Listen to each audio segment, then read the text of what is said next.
মুসলমান ভাইরা আমার, দুনিয়াটা আমাদের আসল জায়গা না রে বাবা। আসল জায়গা হলো আমাদের জান্নাত। কেন জান্নাতে যাবেন? কেন দুনিয়াটাকে ছাড়লেন? জান্নাতকে কেন আপনারা ধরলেন? জান্নাতের মধ্যে আর দুনিয়ার মধ্যে চারটা পার্থক্য আছে বাবা। এই কথাটা বলে বিদায়। এক নম্বর পার্থক্য বাদান, দুনিয়া অস্থায়ী, জান্নাত হলো চিরস্থায়ী। দুনিয়াটা কি বাবা? অস্থায়ী। জান্নাত কি? চিরস্থায়ী। যেই দুনিয়া থাকার জায়গা না, এই দুনিয়াটা বাজান আঁকড়ে ধরার কোনো সুযোগ নাই। এ মুসলমান ভাইরা আমার, খুব ভালো করে বুঝেন। আল্লাহর নবীর যতগুলি সাহাবী ছিল রে বাবা, তার মধ্যে একজন ছিল বাজান সবচেয়ে জলিল কদর সাহাবী, আবু যর গিফারি রাদিয়াল্লাহু তাআলা আনহু। ওনার জিন্দেগিটা তাকা দেখেন, উনি এমন ভাবে জিন্দেগি যাপন করেছেন যেন উনি দুনিয়াকে একদম পিছিয়ে রেখেছে, দুনিয়াকে ঘৃণার চোখে দেখে। আল্লাহর নবী ইন্তেকালের সময় বলে গিয়েছিলেন, আমার এমন একজন সাহাবী আছে যার ইন্তেকাল হবে সবচাইতে সুন্দর। জোরে জোরে বলুন সুবহানাল্লাহ। আল্লাহর এই আল্লাহর এই ওলি জলিলুল কদর সাহাবী, নবীজির সাহাবী, কলিজার টুকরা, যেদিন ফাতেমাতুজ জোহরা রাদিয়াল্লাহু তাআলা আনহাকে কবরে রাখতে গিয়েছিলেন, আমি জানি না রে বাবা কয়টা লাশ আপনারা কবরে নামাইছেন, কয়টা লাশ নিজের হাত দিয়ে আপনারা গোসল করাইছেন। আমার এই হাত দিয়ে আমি জীবনে অনেক লাশ বাজান গোসল করিয়েছি। আমার জীবনে এই হাত দিয়া অনেক লাশকে আমি কাফনের কাফন জড়িয়েছি। আমার এই হাত দিয়া অনেক মানুষের জানাজা আমি নিজে করেছি। নিজের হাত দিয়া অনেক মাইয়াতকে আমি কবরে নিজে নামাইছি বাজান। অনেক লাশের খবর আমার কাছে আছে রে বাজান। ও বাবা, খুব ভালো করে বুঝবেন, কবর বড় কঠিন জায়গা। মাম্মা জান ফাতেমাতুজ জোহরা রাদিয়াল্লাহু তাআলা আনহাকে যখন কবরে নামাইতেছিলেন, বারান্দা আবু যর গিফারি রাদিয়াল্লাহু তাআলা আনহু কবরকে লক্ষ্য করে বলেছিলেন, ওরে কবর, তোমার মধ্যে কাকে রাখছি তুমি কি জানো? বলে, আমার মধ্যে কাকে রাখছো আমার তার পরিচয় আমার জানা নাই। বলে, তোমার ভিতরে রাখছি দোজাহানের বাদশা নবী মুহাম্মদ রাসূলুল্লাহ সাল্লাল্লাহু আলাইহি ওয়াসাল্লামের বিটি ফাতেমাতুজ জোহরা, নবীজির কলিজার টুকরা, একমাত্র কলিজার টুকরা রাখলাম ফাতেমাতুজ জোহরাকে আমি কবর রাখতেছি। কবর থেকে আওয়াজ আসে না, আমি কবর কাউকে চিনি না, আমি কবর চিনি হলো আমল, কাউকে আমি চিনি না। আবু যর গিফারির ইতিহাসে আছে, ওই দিন থেকে বাবান ওনার জীবনে উনি কোনদিন ঘর সংসার করতে পারে না।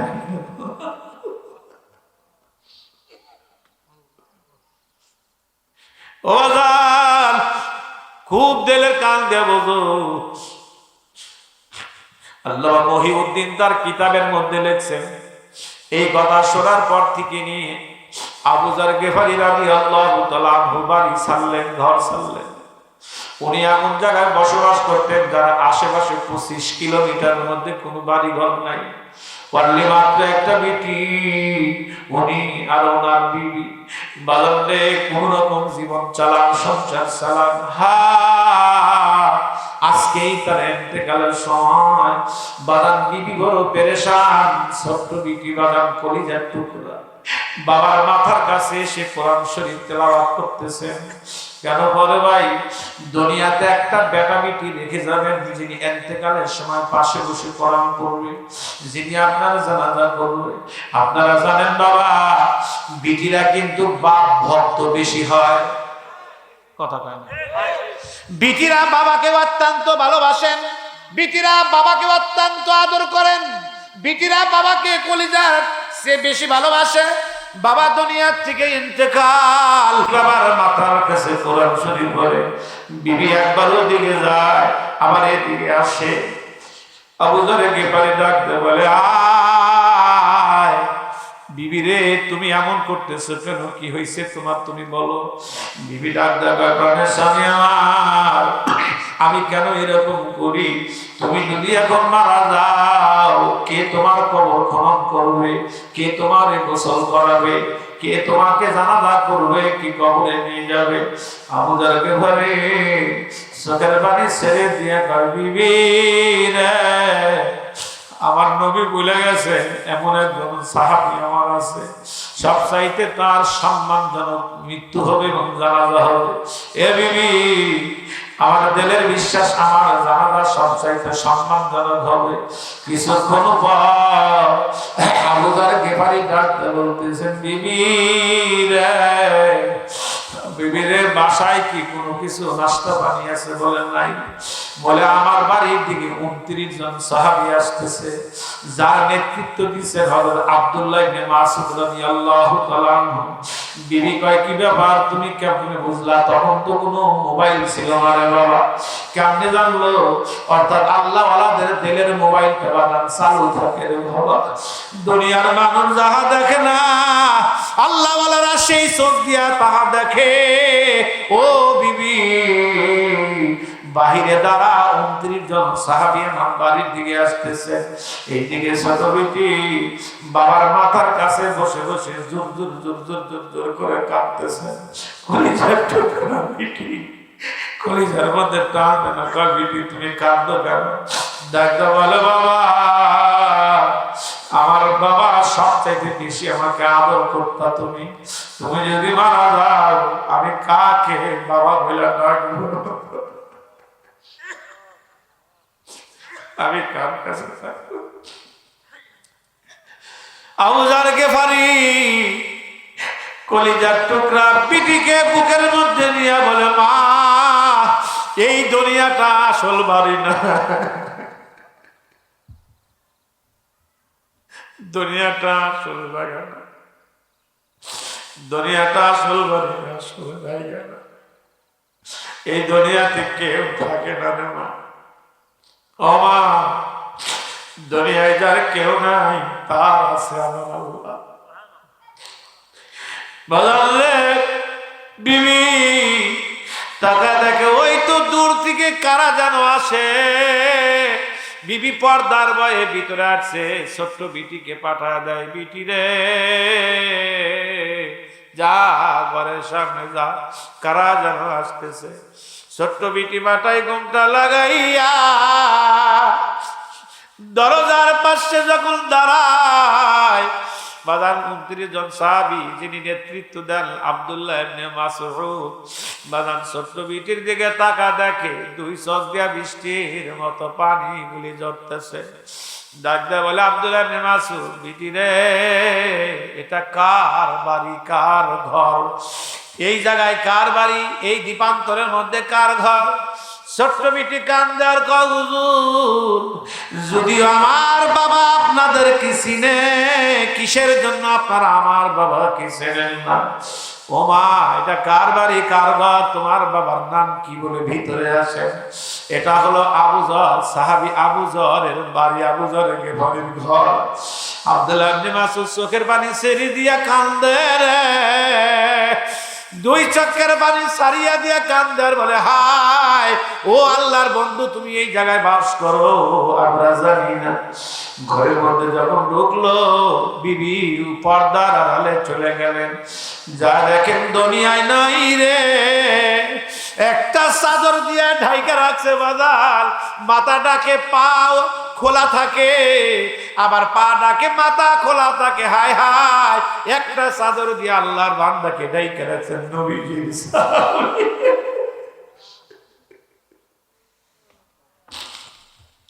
যেহেতু কবরস্থান পাশে, দুই চোখের পানি ছাড়িয়ে দেন, একটু কাঁদলেন, চোখের পানি ছাড়িয়ে দেন। ডাক দিয়ে বলে, বিটি রে, তোর বাবার কি জানাজা করবে? তোর বাবাকে কে গোসল করাইবে? ছোট্ট বিটি কান্দে আর কয়, হুজুর, আমার বাবা বইলে গেছে, আমার গোসল সবাই যেন না করায়, আমার গোসল সেই করাবে যার জীবনে তাহাজ্জুদের নামাজ কাজা নাই। আমার গোসল সেই করাবে জান্নাতে কিভাবে যাব এবং কোন লোক জান্নাতে যাবে সে বিষয়ে আল্লাহ সুবহানাহু ওয়া তাআলা কিছু পরামর্শ দিয়েছেন। এই আয়াতের তর্জমা ব্যাখ্যা বিশ্লেষণ শোনার আগে আমি শুধু এতটুকু আপনাদেরকে বলতে চাই, আমরা বর্তমান যে দুনিয়াতে বাস করছি, এই আয়াতের দিকে তাকালে পরিষ্কার ক্লিন বোঝা যাচ্ছে এই দুনিয়াটা আমাদের আসল বাড়ি না। বলেন, এই দুনিয়াটা আমাদের আসল, এইটা আগে বিশ্বাস করে বলেন। আল্লাহ, আপনারা কি বলেন, দুনিয়াটা কি আসল বাড়ি আমাদের? এই দুনিয়া আমাদের আসল বাড়ি না, এটা সহি কথা। আল্লাহ সুবহানাহু ওয়া তাআলা আয়াতের মধ্যে পরিষ্কার করে বলছেন যে এই দুনিয়াটা হলো মূলত খেলাধুলার ঘর, এই দুনিয়াটা আমাদের কারো আসল বাড়ি না। বুঝাইতে গিয়ে আল্লাহ সুবহানাহু ওয়া তাআলা আয়াতে কারিমার মধ্যে সূরা আল আনকাবুত 64 নম্বর আয়াত, আমাদের যে দুনিয়াটা আসল বাড়ি না আল্লাহ জানাইছেন, পড়ুন। আউযু বিল্লাহি মিনাশ শাইতানির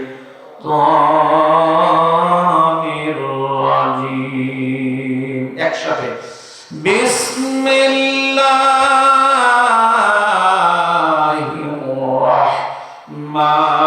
রাহমানির রহিম ওয়া মা হাযিহিল হায়াতুদ দুনিয়া ইল্লা লাহবু ওয়া লাইব ওয়া ইন্নাদ দারাল আখিরাতা লাহিয়াল হায়াওয়ান।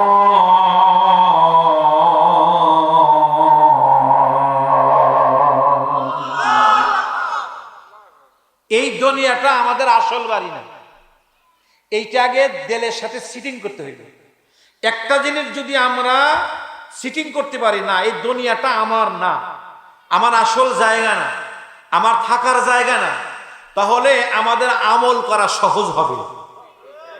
কথা বলে না, ঠিক না ভাই? ঠিক। মানে সবচেয়ে বড় প্রবলেম কোনটা? সবচেয়ে বড় সমস্যা, বড় প্রবলেম হলো যে দুনিয়াটাকে আসল লক্ষ্যবস্তু বানিয়ে ফেলছি আমরা। এই অশান্তির মূল কারণই কিন্তু এইটা। মানে আমরা যে পরিমাণ দুনিয়ার আসক্তি, আমরা যে পরিমাণ দুনিয়াকে ভালোবাসি, আর আমরা যে পরিমাণ দুনিয়াদারির ভক্ত, তাতে আমাদের কৃষ্টি কালচার চলাফেরা দেখে মনে হয় যে এই দুনিয়াটাই আসল। কথা কয় না? কিন্তু বাবা না, এই যে মসজিদের বারান্দায় চার ভাইয়া পালকি অপেক্ষমান, কি ঠিক?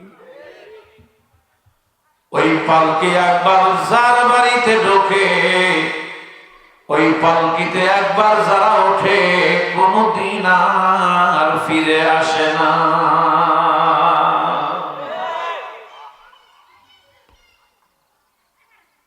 এই বাচ্চাদের আওয়াজ বন্ধ করে না। পরিবেশটা যেহেতু সুন্দর, লোকজন মুষ্টিময় হলেও শোনার আগ্রহ আছে আপনাদের। তাহলে আমরা এটা পরিষ্কার বুঝে নিলাম যে এই দুনিয়াটা আমাদের আসল বাড়ি না। তাহলে আমাদের একটা গন্তব্যস্থান আছে তো? কথা কয়, আমাদের গন্তব্যস্থান আছে তো? এই জায়গায় তো আমরা ছিলাম না, কোনো এক জায়গায় ছিলাম, ওই জায়গা থেকে কোনো এক কারণে আসছি, আবার এই জায়গা থাকতে পারবো না, আবার ওই জায়গায় যাইতে হইব। হুজুর কোথায় ছিলাম আমরা? বলে সবাই ছিলাম বাবা আর মায়ের সাথে, আমরা জান্নাতে ছিলাম। সুবহানাল্লাহ বলেন। আব্বার মার সাথে কোন এক কারণে রব্বে কারীম আব্বার মাকে লক্ষ্য করে বললেন, ইহবিতু মিনহা জামিআ, ইহবিতু, এই তোমরা এই জান্নাত থেকে নেমে যাও। উলামা হযরত এই জায়গা আছেন, ইহবিতু জুমার সিগা, ইহবিতা বাংলায় 2 বচন আছে, 1 বচন আর বহু বচন। ইংরেজিতেও 2 বচন, সিঙ্গুলার প্লুরাল, 1 বচন বহু বচন। আরবিতে আছে 3 বচন, 1 বচন, দ্বিবচন, বহু বচন, ওয়াহেদ, তাসনিয়া, জুমা। কথা কয় না? মানে ওয়াহেদ মানে এক বচন, তসনিয়া মানে দ্বিবচন, জুমা মানে বহু বচন। তাহলে এই জায়গায় ইহবিতু রব্বি কারীম এ শব্দের ভিতরে জুমা ব্যবহার করছেন, তোমরা সবাই জান্নাত থেকে নেমে যাও। অথচ নেমেছেন দুইজন, আব্বা আর মা। আব্বার নামটা কি? একটু জোরে কর না ভাই। মার নাম কি? হাওয়া আলাইহিস সালাম। নামছে কয়জন? তাহলে আল্লাহর বলা উচিত ছিল ইহবিতা, মানে তোমরা দুইজনে নেমে যাও। সিগাটা এমন হওয়া উচিত ছিল, এমন না বলে আল্লাহ বলছে ইহবিতু, তোমরা। দুইজন শব্দ ব্যবহার করে নাই, অনেকগুলি জুমা ব্যবহার করছেন। তার মানে কি কি বোঝা গেল? নাম হলো দুজন, আল্লাহ ব্যবহার করলেন জুমা। অর্থাৎ মুফাসসিরিনে কেরাম বলেন আমরা সবাই বাবা মার ওরসের ভিতরে ছিলাম, এই জন্য রব্বে কারীম আমাদের সহ বলছেন তোমরা নেমে যাও।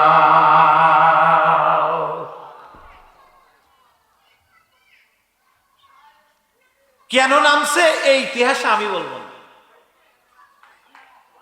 জ্ঞানজাম করতেছে।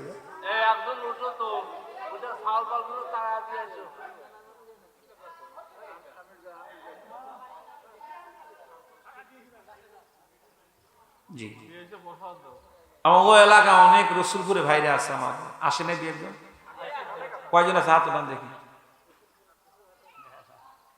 আলহামদুলিল্লাহ। এই বাবারা ঘোরাফেরা করেন, আপনারা বসে যান। আমি কোনো সাবজেক্ট দেখে আসি নাই, আলোচ্য বিষয় আমি কোনো বিষয় দেখে আসি নাই। হঠাৎ করে এই আয়াতটা চোখের সামনে ভেসে উঠছে, এটি দেখে শুরু করছি। সুবহানাল্লাহ। এইটি দেখে দেখলাম এই আয়াত নিয়ে কথা বলবো। বাপজিরা আমার খুব ভালো করে বুঝবেন, আব্বা আম্মার ভিতরে আমরা ছিলাম, আমাদের সহ আল্লাহ নামিয়ে দিলেন। প্রশ্ন করতে পারেন হুজুর বেহেশতের মধ্যেই ছিলাম, ভালো ছিলাম, কেন নামিয়ে দিলেন? বাজান ইতিহাস সকলেই কম বেশি জানেন, ইতিহাস বলার উদ্দেশ্য নয়। বাজান আদম আলাইহিস সালাতু ওয়াস সালামকে সৃষ্টি করে সবকিছুর অনুমতি দিলেন, কিন্তু একটি বৃক্ষের নিচে যাওয়া আল্লাহ নিষেধ করলেন, বৃক্ষের নিচে যাবে না। বাজান রে, তারপরেও তিনি গেলেন, খেলেন। এখন অনেকেই এই আয়াতের দ্বারা যুক্তি দেন, দলিল দেন নবীদেরও ভুল আছে, আদম আলাইহিস সালাম ভুল করলেন।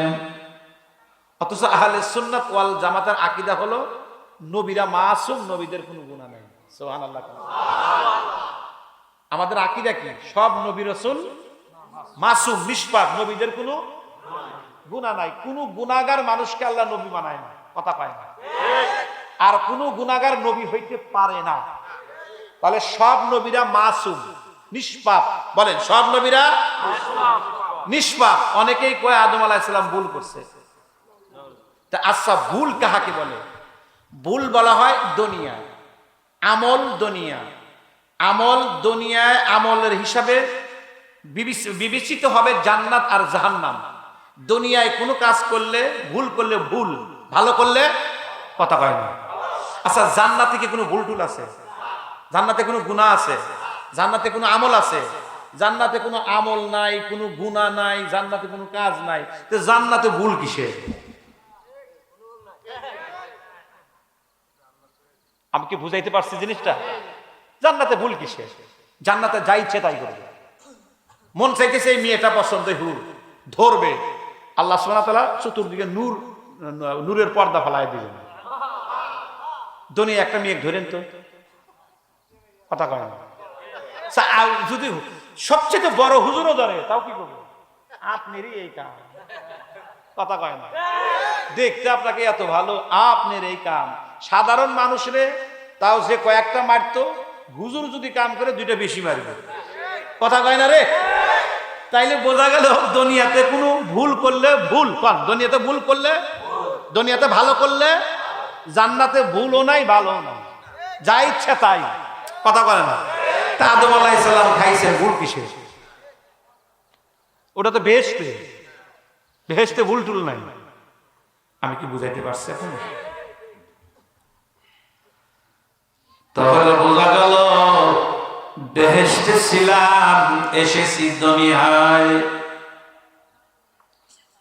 তাহলে পরিষ্কার আমাদের দুনিয়া বাড়ি নয়, আমাদের আসল বাড়ি জান্নাত। বলেন আসল বাড়ি যাইতে হবে সেখানে। মুসলমান ভাইরা, দুনিয়াটা আমাদের থাকার জায়গা না, যেতে হবে জান্নাত। এখন প্রশ্ন হলো, হুজুর জান্নাতে আমরা কিভাবে যাব, কেমনে যাব? বলে জান্নাতে যাওয়ার জন্য শর্ত হলো দুইটা। যাদের মধ্যে দুইটা আমল পাওয়া যাবে বাজান রে, তারাই হবে জান্নাতের মেহমান। আমি জিজ্ঞাসা করতে চাই, জবান খুলে বলেন তো বাবা, জান্নাতে যাওয়া আমাদের দরকার আছে না নাই? এতটুকু যদি আল্লাহর জান্নাতে যাইতে চান, বাজানের শর্ত হলো দুইটা। যদি বলেন কয়টা? এই দুইটা গুণ, দুইটা বিষয় যার মধ্যে থাকবে তিনি জান্নাতে যাবেন। এক নম্বর, আল্লাযীনা আমানু,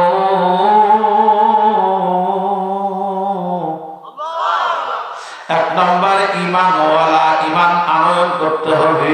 সুবহানাল্লাহ বলেন। জান্নাতের জন্য এক নম্বর শর্ত হলো ঈমানদার হওয়া লাগবে। ধরেন কিদার? দুই নম্বর, ওয়া আমিলুস সালিহাত, দুই নম্বর নেক আমল করতে হবে। এক নম্বর ঈমানদার হওয়া লাগবে, দুই নম্বর নেক আমল করতে হবে।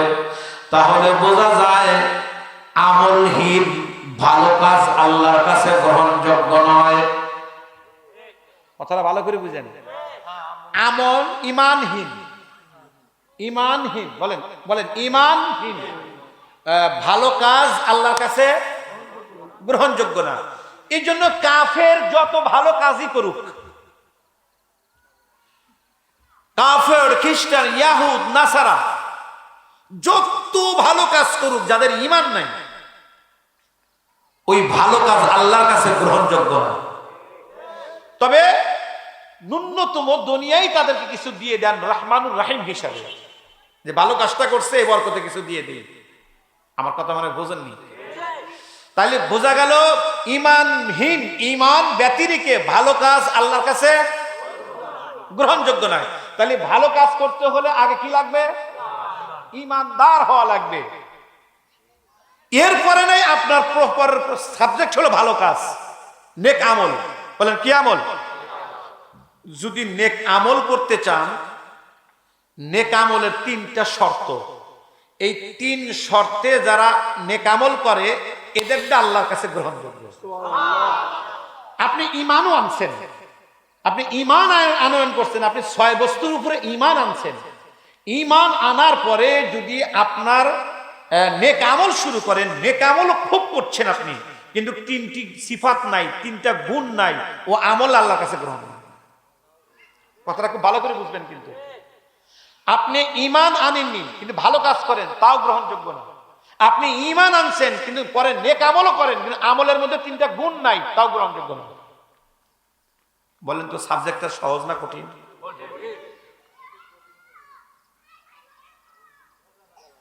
আমি তো বেকুব মানুষ বেশি দেখি, বেকুব মানে বোঝার জ্ঞান নাই। 95% মানুষের বোঝার জ্ঞান নাই। কঠিন সাবজেক্ট। ঈমান ব্যতিরেকে ভালো কাজ তো গ্রহণযোগ্যই না। আবার ঈমানও আনে, ভালো কাজও করে, ভালো কাজের মধ্যে যদি 3 গুণ না থাকে, ওটাও আল্লাহর কাছে গ্রহণযোগ্য না। বলে হুজুর ব্যাপার কি? জবান খুলে বলেন, পরিষ্কার করে বলেন, ক্লিন করে বলেন। বুঝি নাই তার মানে কি? বলে 3 সিফাত 3 গুণের নাম হলো নেক আমল। সুবহানাল্লাহ, একটু জোরে বলেন। 3টি বিষয়ের সমষ্টির নাম হলো নেক আমল। আপনি যেই কাজটা করবেন কাজটা হওয়া লাগবে প্রথমত আল্লাহর বিধান অনুযায়ী। বলেন, আর বিধান অনুযায়ী। সহজে বুঝবার জন্য বলি, নামাজ কয় ওয়াক্ত ফরজ? আব্বা বলেন কয় ওয়াক্ত? আপনি খুশি হয়ে 6 ওয়াক্ত বললেন, 7 ওয়াক্ত বললেন, 10 ওয়াক্ত বললেন। কে ভালো কাজ করছেন তো, 10 ওয়াক্ত করছেন। বলে 10 ওয়াক্ত কেন, সারাদিন বললে কাজ হতো না। কথা কথা বলে ভালো কাজই তো। বলে ভালো কাজ যে করলেন আল্লাহর বিধান অনুযায়ী হওয়া লাগবে। আমি কি বুঝাইতে পারতেছি? তাহলে ভালো কাজও আল্লাহর বিধান ছাড়া গ্রহণযোগ্য না। আমার আওয়াজ বুঝতেছেন? 2 নাম্বার, আল্লাহর বিধান অনুযায়ী করেছেন। ধরে নিলাম 5 ওয়াক্ত পড়েছেন, বৎসরে 1 মাস রোজা রেখেছেন, টাকা আল্লাহ দিয়েছেন, হজ করেছেন।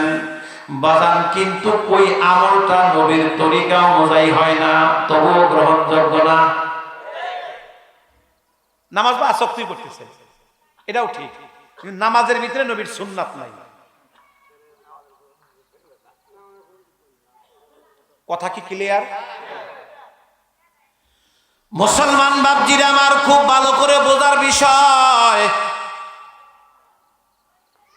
তাহলে আয়াত দ্বারা বুঝে নিলাম, যদি জান্নাতের বাড়ি আপনারা যেতে চান, প্রথমত 2টা জিনিস লাগবে। 1 নম্বর ঈমান, 2 নম্বর লাগবে নেক আমল। বাজান রে, ঈমানহীন নেক আমলের কোনো দাম নাই। আবার নেক আমল আল্লাহর বাজান বিধান ছাড়া নেক আমলের কোনো দাম নাই।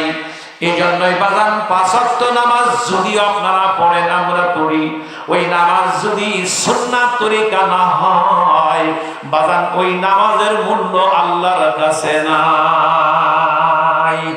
যদি আমার কথা বুঝে থাকেন জবান খুলে বলেন তো, আমাদের ইবাদত সুন্নাত তরিকায় হওয়া দরকার আছে না নাই?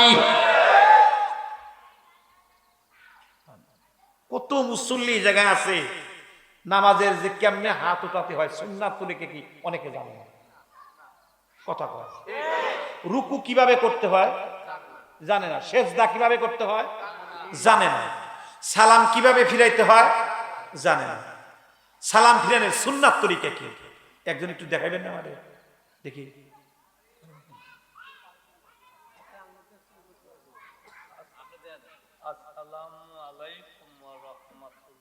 কোনদিনও না। আর কে? এ তো সাহস করে বলছে, আলহামদুলিল্লাহ, আপনাকে ধন্যবাদ। সাহস করে বল, হোক আর না হোক, সাহস করে বলছেন। হ্যাঁ বলেন। এতক্ষণ শুনি নেই। আর কে দেখেন? কতদিন হলো নামাজ পড়ি, অত সেটা জানি না। সুন্নাত তরিকায় সালাম ফিরানোর সুন্নাত তরিকা হলো এখান থেকে শুরু হবে, আসসালামু আলাইকুম ওয়া রাহমাতুল্লাহ। ওয়া রাহমাতুল্লাহ দেখে মুখটা ঘুরবে, নজরটা কাঁধের উপরে থাকবে। খুব খেয়াল করবেন কিন্তু এখান থেকে অনেকে সালাম ফিরানোর সিস্টেম কি, মানে অনেকে বলতে বলতে শুরু করে, অথবা অনেকে ঘুরায়া শুরু করে, আসসালামু আলাইকুম ওয়া রাহমাতুল্লাহ, কথা কয় না। অথবা কিভাবে শুরু করে, আসসালামু আলাইকুম ওয়া রাহমাতুল্লাহ। আর সুন্নাত তরিকা এখান থেকে শুরু, আসসালামু আলাইকুম ওয়া রাহমাতুল্লাহ। ডাইনেরটা একটু লম্বা করা সুন্নাত, আওয়াজটা লম্বা করা। এই জায়গায় অনেকের একটা মাসালা ভুল হয়, মনে লোক দেখানো, কি দেখানো, মানে নামাজ পড়তেছি আমি, আমি নামাজ পড়ি, মানুষ আমাকে দেখুক কিভাবে নামাজ পড়তেছে। ওই যে শিল্পপতি আছে, দেখুক আমি মাদ্রাসার শিক্ষক, তো দেখুক হাই আমার হুজুর নামাজ পড়ে রে, মানে আল্লাহর জন্য না, দেখুক। আছে না, আমি খুব ওয়াজ করবো, এত ওয়াজ করবো, জনগণ বলবে হাই রে ওয়াজ করতেছে, আমার শেষ। কথা কন না কেন? আজকে আমাদের যত বালা মুসিবত আমাদের কাজের মধ্যে ইখলাস না থাকা। এই আজকে সমাবেশে কথা অনেকে বলল, এই যে ওলামায়ে কেরাম, ওলামা হযরত ঐক্য ঐক্য কয়, আপনাদের মনে কষ্ট হইতেছে? কি জানি কোন কানে কানে কি জানি কইলেন। আচ্ছা কানে কানে কি কইলেন ভাই কোন তো দেখি।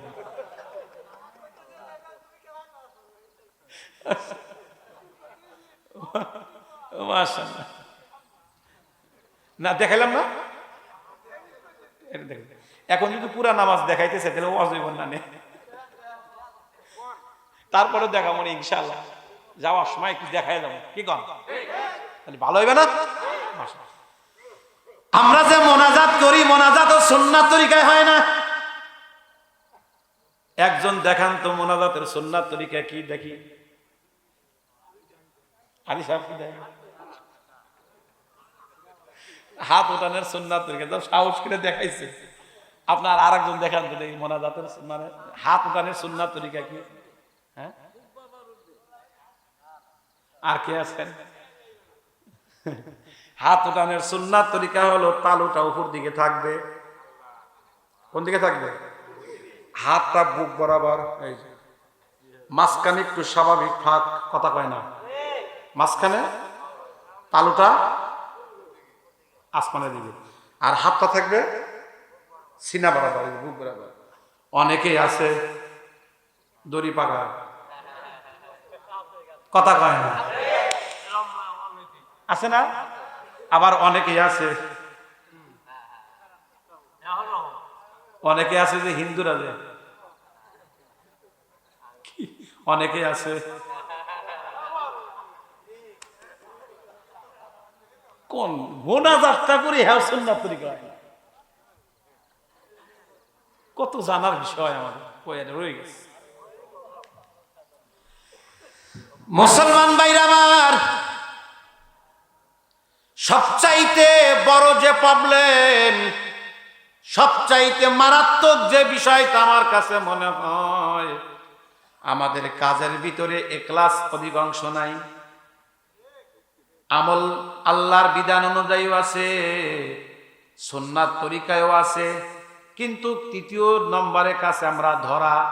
আপনাদেরকে বাদ দিলাম, আমরা অধিকাংশ আলেমরাই ধরা।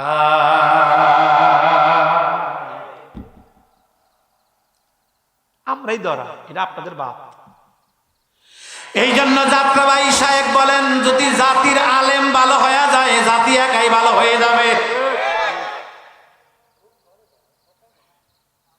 এটা যাত্রাবাড়ি সাহেব বলছেন। কারণ এক একজন আলেম এক একটা সূর্যের ন্যায়। সূর্য যদি ক্লিন পরিষ্কার থাকে তাহলে রৌদ্র সব জায়গায় লাগে, আর সূর্যের গায়ে যদি মেঘ থাকে বাজান আলো লাগে না। কথা কন। এক একজন আলেম হলো সূর্য, আলেমের গায়ে যদি বাজান গুনার ময়লা লাগে, জাতি কখনো। আমি কিন্তু আমাকে নিয়ে ওয়াজ করতেছি, সত্যি আমার মধ্যে এরকম। আমার জন্য একটু দোয়া করেন, আল্লাহ যেন আমার দয়া করে।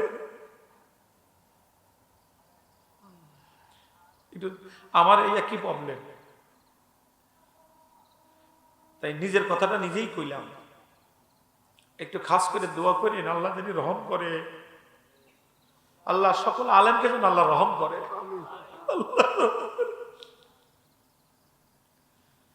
লোভ সকলের সিনার মধ্যে আমাদের লোভ এমনি এমনি এসে যায়। লোভ তাম দেশের মধ্যে ঐক্যের মিছিল, হুজুররা ঐক্য হয় না, ঐক্য হয় না। আসলে তো বড় প্রবলেম তো এটি, হবো কেমনে? আসল কথাটা আমার কাছে শুনে যায়, সে যত বড় আলেম কেন হয় আমার কাছে এসে তাকে মানতে হবে। ঐক্য কেমনে হবে বাবা? আজকে স্বাধীনতার পর থেকে নিয়ে প্রায় 54 বছর হলো দেশটা স্বাধীন। এক নয়, দুই নয়, প্রায় 54 বছর হলো দেশটাকে স্বাধীন করলাম। স্বাধীন করার পরে এদেশে টুপিওয়ালার কোনো অভাব নাই, তবলিগ জামাতের অভাব নাই, পীর মুরিদির অভাব নাই, ইমামের অভাব নাই, ছাত্রের অভাব নাই, হুজুরের অভাব নাই, শিক্ষকের অভাব নাই, ভালো মানুষের অভাব নাই। কিন্তু ভালো মানুষ দ্বারা দেশ পরিচালনা হয় না, বরঞ্চ সবচাইতে যেটা বকাটে তার দ্বারা হয়। কারণ কি? কারণ কি? অথচ মানব রচিত আইন দ্বারা দেশ পরিচালনা হয়। নিয়ম হলো সৃষ্টি যার, আইন চলবে তার। কথা কয়, সৃষ্টি যার, আইন চলবে তার, এটা নিয়মের কথা। বেটা তো কত বড় বুকের পাটা, তুই আল্লাহর বিধানকে মাইনাস করে তোর শাসন কায়েম করতে চাস। তোর মতন নেবক হারাবার দুনিয়ায় হইতে পারে না। কত বড় সাহস বুকের পাটা! কি করে, কোন জ্ঞানে, কোন আক্কেলে আপনি সিল মারেন? আপনি কোনদিন ভেবে দেখছেন আপনি কোথায় সিল মারলেন? আপনি আল্লাহর কাছে কি জবাব দিবেন বলেন মিয়া? আপনি কোনদিন কি বিবেকে প্রশ্ন করছেন? কোনদিন কোরআন সুন্নাহকে প্রশ্ন করেছেন যে আমি কাকে সিল মারলাম? ওই দিন নাটোরে প্রোগ্রাম করছি, বড় একটা মাহফিল, কোন এক দলের, আমি নাম বলবো, কোন এক দলের নেতা কয়েকদিন আগে এসে বলতেছে, প্রিয় ভাইরা আমার, 17টি বছর আপনারা ভোট দিতে পারেন নাই, এখন সুযোগ এসেছে, এখন আমরা যার যার ভোট প্রয়োগ করব। আমার ভোট আমি দেব, যাকে ইচ্ছা তাকে দিব। বললাম বসেন মিয়া, মাসলা শিখেছেন আজকে? কথা কয় না রে, আমি শিখাই দেবো না? ও আমার সামনে একটা ভুল মাসলা বলবো আর আমি শিখাবো না? ওই তুই আমারে রাখ না, আমার টেস্ট থেকে নামাইয়া দে। বড় জোর কি করবি? টাকা দিবি না, তাই তো মাসলা তোমার বলতো। এই কথাটা কোরআন হাদিস সাংঘর্ষিক কথা। আমার ভোট আমি দেব, যাকে ইচ্ছা তাকে দেব, ভুল সিদ্ধান্ত। আমার ভোট আমি দেব, যাকে ইচ্ছা তাকে দেব না, আল্লাহওয়ালা, আল্লাহ ভীরু মুত্তাকিন ভালো মানুষকে দেব।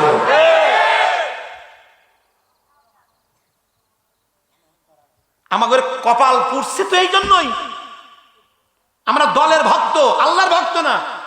কথা কন, কথা কন, কথা কন। মনে হয় আপনারা কষ্ট পাইতেছেন। যতই কষ্ট পান আর যতই বেদার হন, দাঁড়ায় যদি আমাকে গালাগালিও করেন তাও আমি আমি সত্যটা বইলেই যাব। আমাদের কপাল পুড়ছে এই জায়গায়, জাতির কপাল পুড়ছে এই জায়গায়, মানে সিদ্ধান্ত নিতে ভুল করছি। আপনি বনছে খেতে বপন করছেন সরিষা, আপনি আল্লাহর কাছে মোনাজাত করতেছেন, আল্লাহ আমি সরিষা বনছি, আমার খেতে তুমি আপেল দাও। হবে? আপনি বপন করছেন ধান আর আল্লাহর কাছে আল্লাহ এই তারিখে আমার খেতে তুমি আঙ্গুর দিয়ে ভইরা দাও। অন্তরে বোকামি না? বপন করছেন কি? আপনি চান কি? আপনি যারে ভোট দিচ্ছেন হে তো চোর, তার কাছে ভালো আশা করেন কেমন? আমি আপনি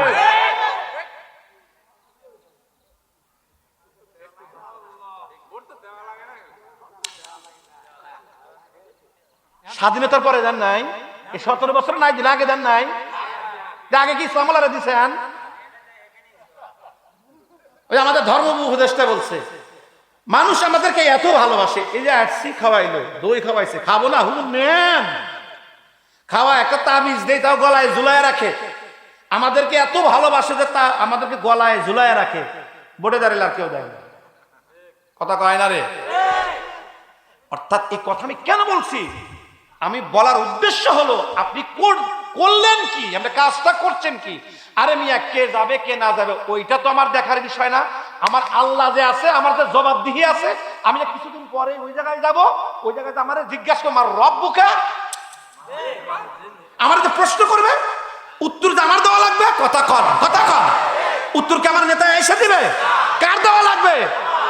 যে ওই জায়গায় আমি আমার রব্বুকা অমান দিনুকা অমান নবিয়ুকা, আমি এখন ওই জায়গায় কাজ না করে যদি হে ওই জায়গায় উত্তর দিতে চাই, হইব নি?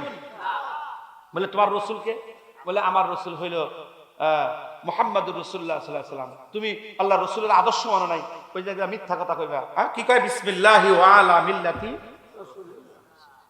নামায় দিচ্ছে। তার মানে কি? হ্যাঁ আল্লাহ, তোমার নাম স্মরণ করে তোমার নবীর তরিকে রেখে গেলাম, নবীর জামাত তোমাকে রেখে গেলাম। কত বড় সাহস! ধরে নেন আপনি চুরি করছেন, চুরি করার পরে ধরা পড়ছেন পুলিশের কাছে, বাঁচার লাইগা আপনি কইতেছেন, চেন আমি কার লোক? এই তুই কার লোক? বলে আমি এই আসনের এমপির লোক। মানে বাঁচার লাগে বলতেছে। পরে পুলিশ তদন্তে নিয়ে দেখে না, আমার কথা মিথ্যা, বাঁচার লাগাই মিথ্যা কথা কইছে। বলেন তো মার কম দেবে না একটু বেশি দিবে? কয়টা বেশি দিবে? চিকন দড়ি দেওয়া বাঁধবে না মোটা দড়ি দিয়ে? এই ঢিলা করে বাঁধবে না কুশা বাঁধবে? কেন কেন বাঁধবে? তুই মিশা কথা বলি কে? তুই এমপির লোক না, কথা কম। দুনিয়ায় আপনি নবীর পক্ষে ছিলেন না, আপনি দুনিয়ায় নবীর কথা বলেন নাই, আপনি নবীর সুন্নাত মানে নাই, নবীর তরিকা মানে নাই, আর ওই জায়গায় কইতেছেন বিসমিল্লাহ। মার তরে বেশি হইব।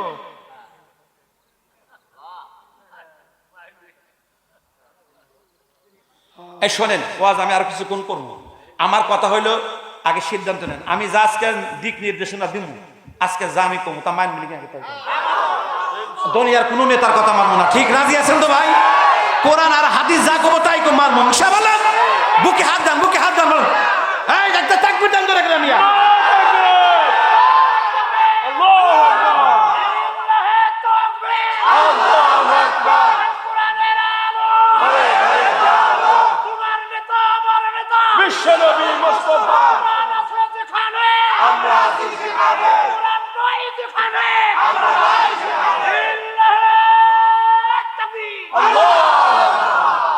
অতএব আজকের মেসেজ হলো এটাই, আমি কোন দল চিনি না, আমি কোন মানুষ চিনি না, আমি কোন পথ চিনি না।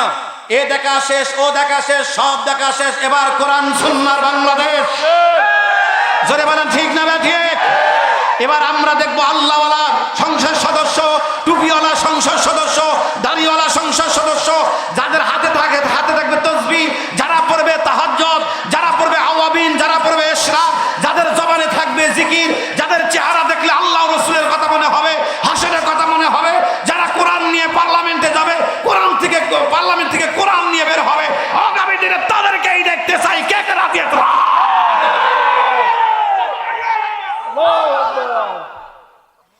আল্লাহ তৌফিক দিক, জোরে কোন আমিন। এখন ইসলামিক দল বাংলাদেশে তো দলের আবার অভাব নাই। আমি যতটুকু জানি 51টা দল আছে। কয়টা দল? এই দেওবন্দি, মওদুদি, এরপরে এই আপনার বেরলবি, আহলে হাদিস, সব মিলে আমার কাছে রিপোর্ট আছে এখানে 51টাই দল। কয়টা দল? এখন কইতে পারেন এই জায়গায় প্রশ্ন আসবে, আপনারাই তো ঠিক নাই। কথা কয় না, আপনারাই তো।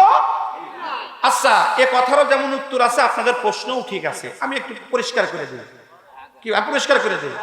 পরিষ্কার মধ্যে এইটাই, আপনারাই তো ঠিক নাই। আমার কথা হলো আমরা ঠিক নাই, এটা বুঝলাম। 10টা ভোট, বলেন কয়টা ভোট? দল হলো ইসলামিক কয়টা? ধরে নেন 10টা ইসলামিক দল, 10টা ইসলামিক দল। আমার কথা হলো 10টাই 10 জনকে দিয়ে দেন, ওরা না পায়, সমস্যা কি? 51 টাকা আরো 51টা হোক, তার সমস্যা কি?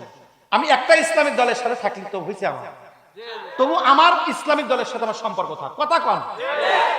এটা কিন্তু আমি আকীদাগত মাসালা বলতেছি, আমি কিন্তু আগে নির্বাচন করতেছি না, আমি বুঝাইতেছি আগে। কথা কন ঠিক না ঠিক?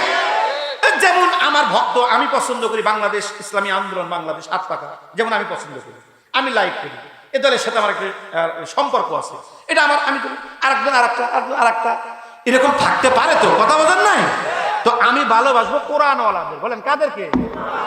পারুক ওইটা তো আমার দেখার বিষয় না। আল্লাহ, আমি তোমার কথা অনুযায়ী ভালো লোকের সমাপ্ত করছিলাম, মাবুদ রে পারে নাই, এটা আমার না, পারে নাই আল্লাহ, এটা আমার না, এটা আমার দায়িত্ব না, আমি সমর্থন করছি, ভুলে গেছে। তো পারা নিয়ে তোমার টেনশন কেন?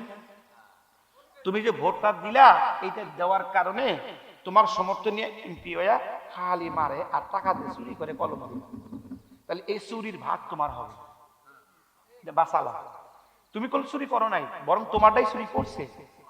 এখন এই যত চুরি করবে এখান থেকে অ্যাকাউন্ট আমল নামায় তোমার আসবে। এটা হলো মাসলা। অতএব আপনাদের বাসানের লাইগা নিয়ে কথা বলতেছি আব্বা, বাসানের লাইগা। আসেন কোন দিকে চলে গেলাম। তো আলোচ্য বিষয় হলো এটাই যে আমাদের প্রত্যেকটা কাজ হতে হবে ইখলাসের সাথে। বলেন কিসের সাথে? ইখলাস বলা হয় কারে?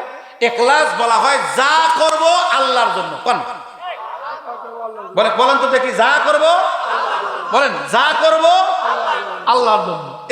সেটা হয় হোক না হয় না হোক, করব কার জন্য? এটাকে বলে ইখলাস। এটাকে কি বলে? কিন্তু আমাদের মধ্যে আজকে আপনাদের কথা বা আমাদের কথা বলতেছি নাই, আমরা ধরা। আমাদের মুরব্বীদের মুরব্বী হাজী এমদাদুল্লাহ হক মুহাজিরে মক্কি, উনি বলছেন ওলামায়ে কেরাম ঐক্য হওয়ার জন্য দুইটা গুণ লাগবে, দুইটা আমল লাগবে। দুইটা গুণ যদি আলেমদের ভিতরে থাকে তাহলে সবাই ঐক্য হতে পারবে, তাছাড়া হতে পারবে না। কয়টা? এই দুইটা গুণ এখন সারা বাংলাদেশে এবার আমি বয়ান করব। তো বুঝুন আমার বয়ানগুলা ইউটিউবে গিয়া বিভিন্ন জায়গায় গিয়া মানুষ এটা বোঝে, শুনে, আর শান্তিও নাই।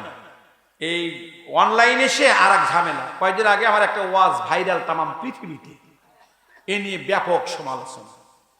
এশকের ময়দানে বয়ান করছি ঝিনাপাড়াতে। এটা তুলুম কালাম এমন পর্যায়ে চলে গেছে আল্লাহর আশেকদেরকে নিয়ে, কেউ উঠে এসে ডান দিক থেকে বাম দিক থেকে সামনে এসে পিছনে এসে আমারে ওরা হালাতে এসে চুম্বন করতেছে। আমি তো বারণ করতে পারতেছি না, বারবার সরাই দিতেছি। কে কারে মানায়? সামনে থেকে আসে 5 জন, ওদিক থেকে 5 জন, এদিক থেকে 5 জন, ওই দিক থেকে 5 জন। মানে এটা তো আলাদা একটা সাবজেক্ট। এশকের বয়ানটা আলাদা একটা সাবজেক্ট। কথা আমার বোঝেন নাই আপনারা? এটার মাসআলাটা ভিন্ন। এখন এটা মাসআলা বয়ান করতে গেলে আমার অনেক সময় লাগবে। এখন ওই ময়দানের যে কি সিচুয়েশন ছিল, কি অবস্থা ছিল, কি হাল ছিল, এটা তো আর সাধারণ মানুষ জানে না। আর যাদের এই অবস্থা জীবনে হয় নাই তাদের এই অবস্থা বুঝাবো কেমনে? কথা কয় না। এখন এইটা বলে বিভিন্ন দিক থেকে আসতেছে সারা বাংলাদেশে এই তো সমালোচনা। যারা বোঝে না আর এক শ্রেণীর মানুষ খুশি, যারা বোঝে তারা বলছে না ঠিক আছে। এই জন্য সোশ্যাল মিডিয়া এসে আর এক ঝামেলা, আর এক বিপদ। তো সম্মানিত সুধী, আমি এই কথাগুলো এই জন্যই বলি যাতে মানুষ শোনে। ঐক্যের জন্য 2টি আমল দরকার। এটা বলছেন আল্লামা, এইটা বলছেন হাজী এমদাদুল্লাহ হক মুহাজিরে মক্কি রাহমাতুল্লাহি আলাইহি। 1 নম্বর ঐক্যের জন্য লাগবে বিনয়। বলেন কি লাগবে? বিনয়। বিনয় মানে কি? আমি ছোট, সবাই বড়। বিনয়, আমি সবচেয়ে ছোট, আমি অযোগ্য, নিজেকে কি মনে করেন? অযোগ্য না, এটার যোগ্য আমি না, এটার যোগ্য ইনি না। আমাদের সবাই বলে না ইনি না আমি। ঐক্য হবে কেমন? কেউ কাউকে ছাড়তে চায় না, ছোট হবে না। একটা মাদ্রাসার ভিতরে আমাদের অনেক জায়গায় দেখেছি যে একটা মাদ্রাসার ভিতরে মিল থাকতে পারে না। সারা দেশে ঐক্য হবে কেমন? কেউ কাউকে মানতে চায় না, কেউ ছোট হতে চায় না। হাজী এমদাদুল্লাহ হক মুহাজির মক্কি বলেন যে ঐক্যের জন্য শর্ত হলো নিজেকে ছোট করে দেওয়া, যে আমি কিছু না, সে বড়। 2 নম্বর হলো আত্মত্যাগ। আল্লাহ, রসুল, ইসলাম, মানবতা, দেশ, এর জন্য সর্বোচ্চ ত্যাগ করা। কথা কয় না রে? সর্বোচ্চ ত্যাগ করা না। এর জন্য যদি আমার আমিরত্ব যায় যাক, আমার আমিরত্ব দরকার নাই, আমার কর্মীত্ব দরকার নাই, আমার পদের দরকার নাই, আমার লোভের দরকার নাই, আমি এই জনগণের কাতারে দাঁড়ায় গেলাম। কথা কন না কেন? আপনাদের অনেক কষ্ট হইতেছে। ওই যে 2-3 দিন উঠে গেছে, মানে আলোচনা অন্যদিকে গেছে, তাই না ভাই? আচ্ছা আচ্ছা আচ্ছা আচ্ছা, তাহলে আলোচনা ঘুরাই দিকে নিয়ে আসি। মাশাআল্লাহ। তাহলে আমি যেটা বুঝাইলাম ঐক্য একটা প্ল্যাটফর্ম বুঝাইলাম। তাহলে আসেন যেটা আমি বুঝাইতেছি, আমরা যা করব, যা বুঝাবো, যে আমল করব, আল্লাহর হুকুম, নবীর তরিকা, ইখলাস। আল্লাহর হুকুম বলেন, এই 3টা বিষয়ের সমষ্টির নাম হলো নেক আমল। সুবহানাল্লাহ। এই 2টা জিনিস যখন এক হবে, মালিক কি ঘোষণা করে? বলে